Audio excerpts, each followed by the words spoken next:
झारखंड के धनबाद में 2 दिसंबर को जहरीली गैस लीक हो गई। इंदवाडी में जहरीली गैस का असर। गैस लीक से एक बच्चे की मौत हो चुकी है।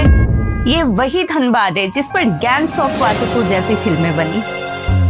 सरदार खान नाम है हमारा। फिल्म में इसे ताकत, संघर्ष और गैंग की कहानी दिखाया गया, लेकिन आज इसी धनबाद में लोग गैस, आग और टूटते घर के बीच अपनी जिंदगी की लड़ाई लड़ रहे हैं। इधर की पूरी जमीन धंस चुकी है और इस साइड में कुछ घर धंसने वाले हैं। इसी घर के बीच में एक घर है आरती देवी का। हम उनसे बात करेंगे कि उनको क्या क्या परेशानी है।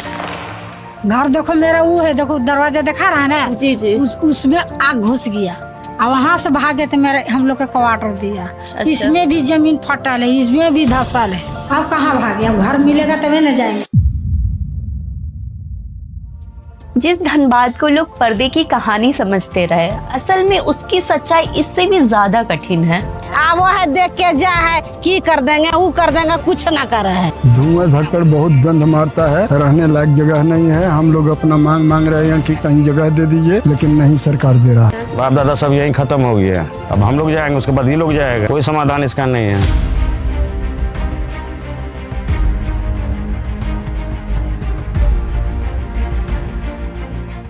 यहाँ की कहानी अब किसी फिल्म की नहीं है। जमीन धंस रही है, घर टूट रहे हैं, लोग बीमार हो रहे हैं, फिर भी लोग अपने घर छोड़ने को तैयार नहीं हैं। गैस है, पोल्यूशन है, देखिए 75 किस्म की बीमारी फैल रहा है।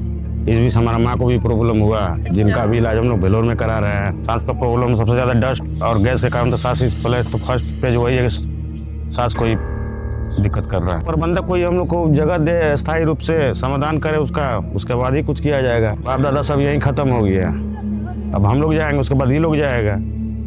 कोई समाधान इसका नहीं है। यहाँ सबसे ज्यादा असर लोगों की सेहत पर पड़ रहा है। कई लोग बताते हैं उन्हें सिर दर्द की प्रॉब्लम है, चक्कर आते हैं, घुटन होती है, रात में सोना मुश्किल हो गया है। लोग अपने घर के खिड़की खुला रखकर सोते हैं।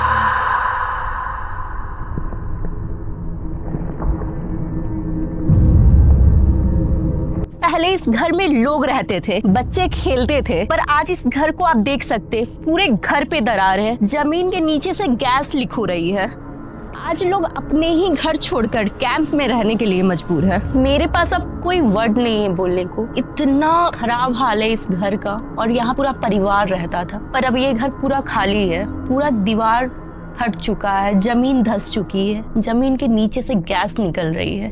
कार्बन मोनोऑक्साइड जैसी गैस लोगों को सांस लेने में दिक्कत कर रही है। झारखंड के धनबाद में 2 दिसंबर को जहरीली गैस लीक हो गई। इंदवाडी में जहरीली गैस का असर। गैस लीक से एक बच्चे की मौत हो चुकी है। ये वही मोहल्ला है जहाँ पहली बार गैस लीक होने का मामला आया था, पर यहाँ पे सब कुछ नॉर्मली नजर आ रहा है। एक घर हमें मिला जिसको सील पैक कर दिया गया है। 11/12/2025 को ये घर सील किया गया है।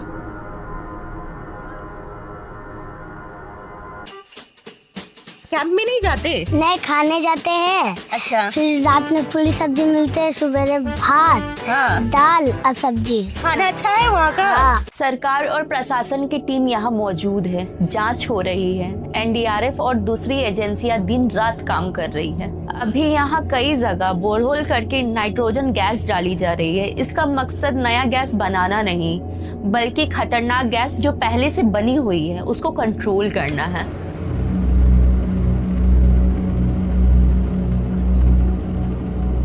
सुबह तो सिर्फ धुआं ही नजर आ रहा था, पर अभी आप देख सकते हैं कि कितनी ज्यादा आग लगी। यहाँ से यहाँ तक पूरी आग ही आग है, और मैं यहाँ खड़ी हूँ, मुझे महसूस हो रही है कि कितनी ज्यादा मेरे फेस पे आंच आ रहा है। ये जगह यहाँ के लोगों के लिए नरक बन चुकी है।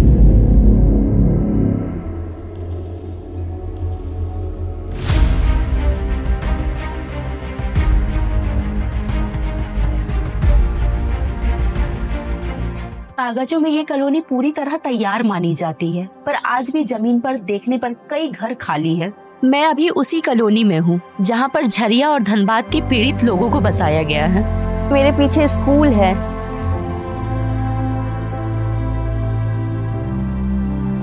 स्कूल अच्छा चलता है या नहीं? 228 बच्चा है मेरे स्कूल में, लेकिन टीचर मेरे 4 है। जितना विषय है उतने एक भी टीचर ने है। 228 बच्चा, 4 को टीचर क्या संभव है कि संभाल पाएंगे? लैब वगैरह सब कुछ है, तो लैब तो है, तो ट्रेनर तो भी चाहिए उसका। 4 को टीचर है तो अपने बच्चे में व्यस्त रह जाते हैं। पढ़ाई किया है नहीं है तो सरकारी स्कूल के सबको ही जानते हैं। लेकिन सबसे बड़ा समस्या हम लोग का रोजगार है। अगर रोजगार नहीं रहेगा तो हम क्या कर पाएंगे। अगर रोजगार रहेगा तो हमको 5 किलो अनाज की जरूरत नहीं, अगर रोजगार रहेगा तो मैं खरीद लूंगा। स्कूल काफी अच्छा है, सरकार ने बहुत अच्छा काम किया है यहाँ के लोगों के लिए। पानी की भी व्यवस्था और काफी खूबसूरत तरीके से यहाँ पे चित्र बनाया गया है। आप मेरे पीछे जहाँ तक देख सकते हैं, यहाँ के लोग कह रहे हैं कि ये जो स्कूल में कलर हुआ है ये बस एक दिन में हुआ है। यहाँ का रोज का नेताओं का आना जाना लगा रहता है, बस उन्हीं को देखकर यहाँ पे हर कुछ जल्द से जल्द किया जाता है। क्या ये आज जो आपको क्लीन दिख रहा है स्कूल या सड़कें, कि क्या ये हमेशा रहेगा? यहाँ के लोगों का सबसे बड़ा शिकायत काम नहीं है। सबसे पहला प्रॉब्लम है यहाँ का बेरोजगारी। ज्यादातर लोग धनबाद और झरिया में छोटे काम, दिहाड़ी या कोयले का काम करते हैं। सरकार जो है रोजगार पर ध्यान नहीं दे रहा, गरीब आदमी पर कोई ध्यान नहीं। ये इतना ताम झाम जो लाइट फाइट लगा है, ये सब गरीब को उससे पेट भरने वाला नहीं है। GCCL से मेरा या कोई भी है यही कहना कि हम लोग जैसा जो है हमारा गरीब आदमी को जो है कहीं पर जो रोजगार दे दे। बेलगड़िया शहर से लगभग 10 किलोमीटर की दूरी पर है। रोज का आना जाना आसान नहीं है। लोग कहते हैं काम के लिए अगर शहर रोज जाना पड़े तो खर्च और समय दोनों बढ़ जाएगा।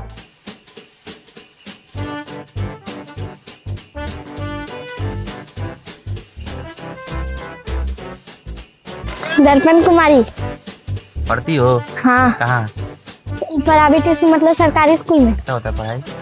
पढ़ाई ठीक होता है, लेकिन मास्टर अच्छा नहीं है। पानी हम लोग चापाकल से लाते हैं, सबको हम लोग चंदा उंदा देते हैं। पापा क्या करते हैं? पापा यहाँ कंप्यूटर चलाते हैं, उसको पैसा मिलता है।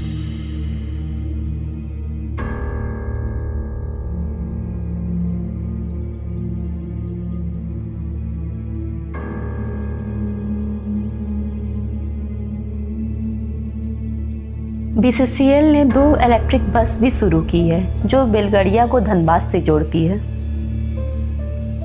ये एक अच्छी पहल है, पर लोगों का कहना है कि बस से सिर्फ रोजगार की समस्या दूर नहीं होगी। बेलगड़िया कॉलोनी कोई नई योजना नहीं है, इसे झरिया मास्टर प्लान के तहत बनाया गया है। सरकार और BCCL ने तय किया कि लोगों को सुरक्षित जगह पर पहुंचाया जाए। इसी योजना के तहत बेलगड़िया में एक बड़ी रिहायशी कॉलोनी बनाई गई ताकि प्रभावित लोगों के परिवारों को धीरे धीरे यहाँ शिफ्ट किया जा सके। यहाँ के लोग घर के खिलाफ नहीं हैं, यहाँ के लोग बेरोजगारी के खिलाफ है। इसलिए आज लाखों लोग खतरे के बीच रहने के लिए मजबूर हैं। यहाँ के लोगों का कहना है कि यहाँ पर ना पानी की सुविधा है, ना ही रोजगार की। यहाँ तो घर बसा दिया गया है, पर घर के नाम पे कोई काम नहीं।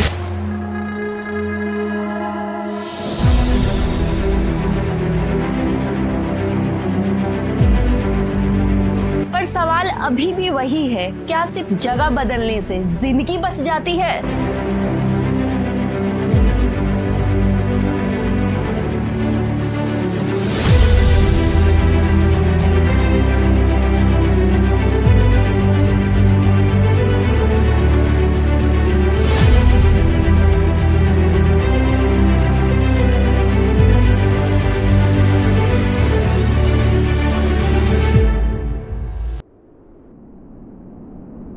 इस कहानी की शुरुआत होती है 1916 में। कोल माइनिंग के दौरान यहाँ पहला सबसे बड़ा ब्लास्ट हुआ। इसी ब्लास्ट की वजह से कोयले में आग लगी जो आज भी जल रही है। धनबाद को कोल कैपिटल ऑफ इंडिया यूं ही नहीं कहा जाता। यहाँ से निकला कोयला देश के पावर प्लांट तक पहुँचता है। इसी कोयले से इंडिया की लगभग 70% बिजली बनती है। पर आज धनबाद के लोग इसी रोशनी की कीमत अपनी जमीन और जिंदगी से चुका रहे हैं। कंपनियां सालों तक माइनिंग करती रही, पर बिना पूरी प्लानिंग के। खुली छोड़ दी गई सुरंग, जमीन के नीचे छूट गया कोयला। आज वही कोयला लगभग 100 सालों से जल रहा है। केंदुआडीह में गैस लीक होना, बेलगड़िया में मजबूरी में लोगों का रहना, गलती किसकी है? इस काले कोयले की काली सच्चाई क्या आप जानते थे?